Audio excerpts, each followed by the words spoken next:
నాడు తెల్లదొరల పాలనలో అమాయక భారతీయుల మీద అమానుషంగా దారుణ మారణకాండ సాగింది.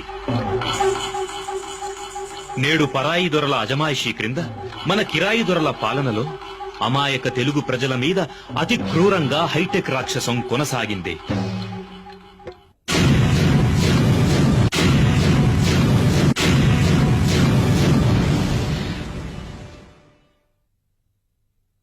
ఇవి దేశ సరిహద్దులకు వేసిన కంచెలు కావు. వచ్చిన వారు ప్రబల శత్రువులు కారే. ఇవి అన్ని దారులకు ఎందుకు వేసినట్టు?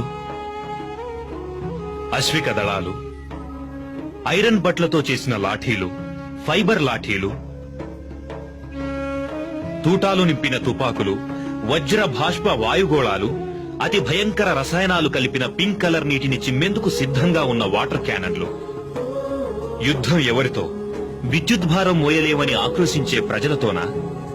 జనం జనం ప్రభంజనం సక్రమ గతిలో, క్రమ పద్ధతిలో ఒకవైపు 9 వామపక్ష పార్టీల ఆధ్వర్యంలో, మరోవైపు కాంగ్రెస్ పార్టీ నేతృత్వంలో ఒకరి వెంట ఒకరు నినాదాల హోరు.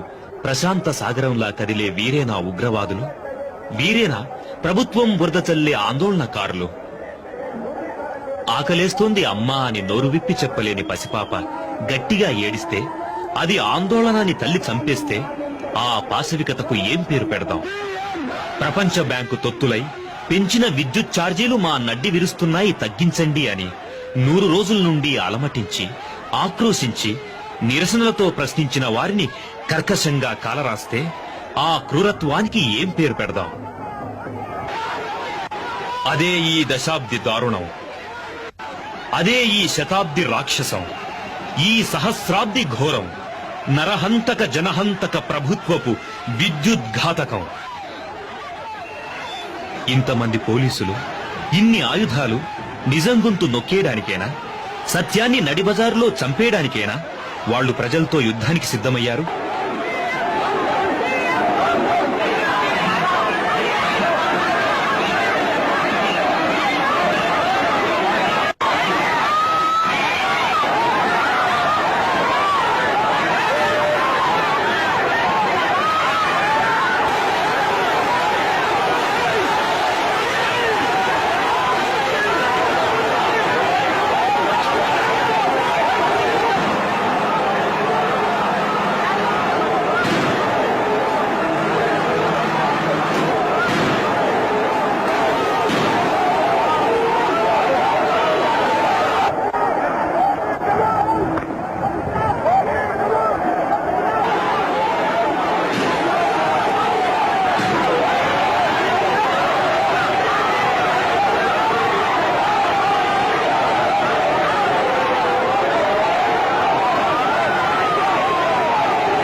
దేశవ్యాప్తంగా ఇటువంటి నిరసన ప్రదర్శనలపై లాఠీ చార్జీ, వాటర్ క్యానన్ల ప్రయోగం, బాష్పవాయు ప్రయోగాలు పనిచేయకపోతే చివరి అస్త్రంగా కాల్పులు జరిపే సమయంలో అక్కడ సీనియర్ పోలీస్ అధికారులు ఉండాలి.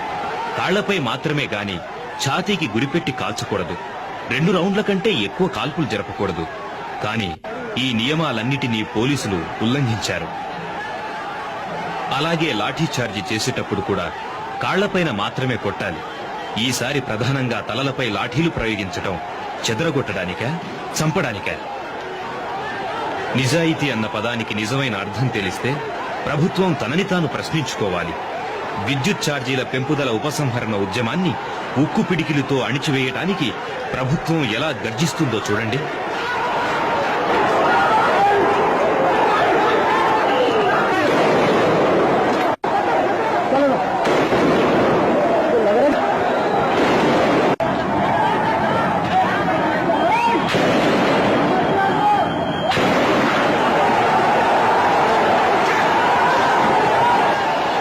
ప్రజల కోసం ఎలుగెత్తి, ప్రజల కోసం పరిగెత్తి, ప్రజల పక్షాన జెండాలెత్తి, ప్రజల సమక్షంలో పాశవికంగా బలైపోయారు అమరవీరులు.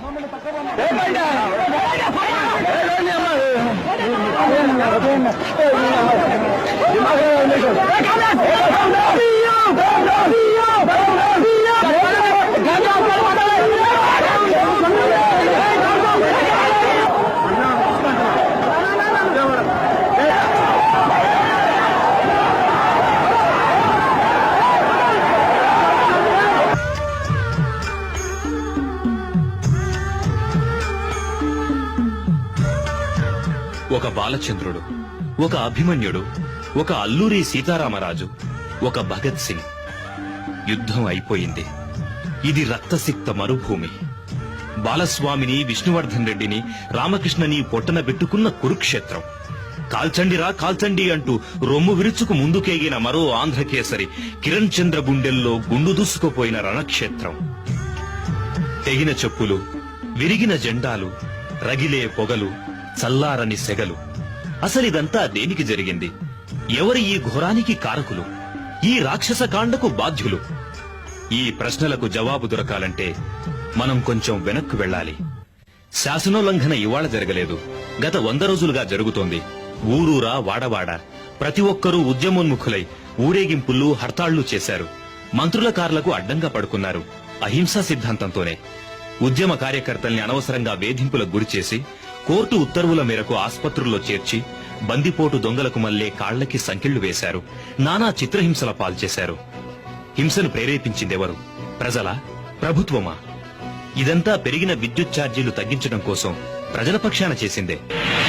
చేసిన కిరాతకం చాలక 90 మంది ఎమ్మెల్యేల నిరాహార దీక్ష ముగిసిన తర్వాత రాష్ట్ర నాయకులతో పాటు మరెందరో కార్యకర్తల్ని విపరీతంగా కొట్టారు.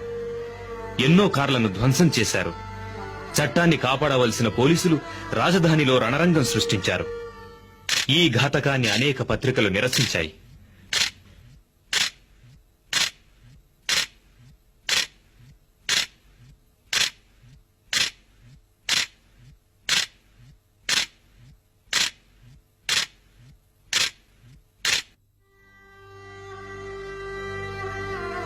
పోలీసు కాల్పుల్లో చనిపోయిన వారు శ్రీ విష్ణువర్ధన్ రెడ్డి, సిఐటియు హైదరాబాద్, శ్రీ బాలస్వామి, కాంగ్రెస్ సత్తెనపల్లి, శ్రీ రామకృష్ణ, సిపిఐఎం ఖమ్మం.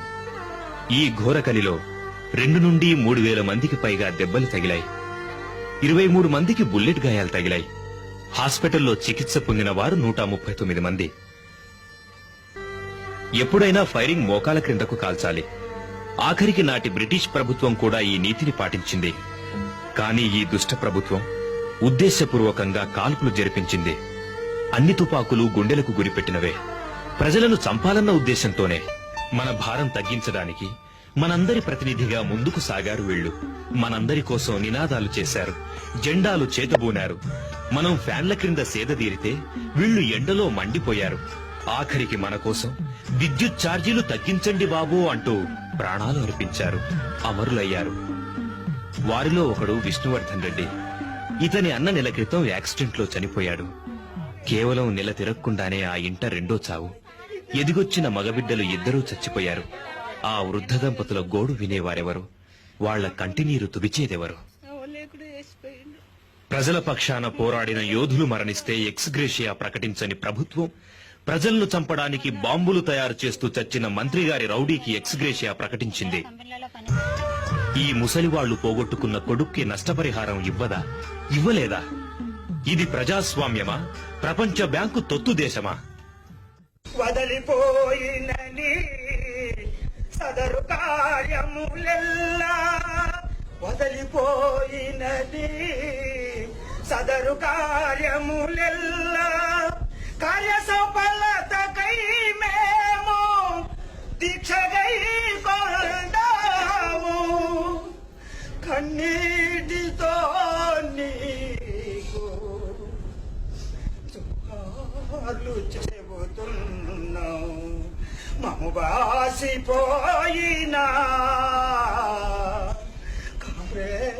మేం ప్రజలం బాబు, మీ బానిసలం కాదు, నిన్ను గెలిపించినోళ్ళం మళ్ళీ దించేటోళ్ళం.